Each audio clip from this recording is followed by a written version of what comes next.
Welcome to section 10, Web Programming. In this section, we're going to see effective recipes that will involve interactions with the internet, such as downloading a web page, as well as creating our own sample web servers and handling HTTP requests. Let's start with how to download a web page from internet. First of all, I'm going to define our URL, and that will be golang.org.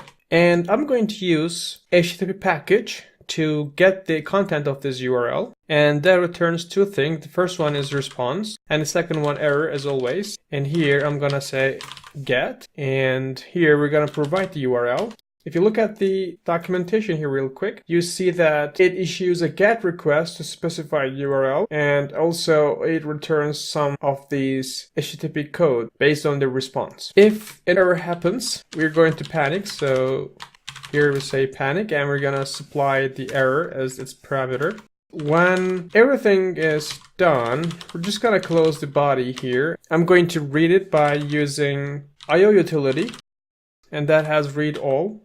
And I'm going to give response.body here. And again, if this time the error happens, I'm just gonna change it to error 2. And here we're gonna simply write it to our console. Okay, let's go ahead and run this in our terminal. Okay, wait.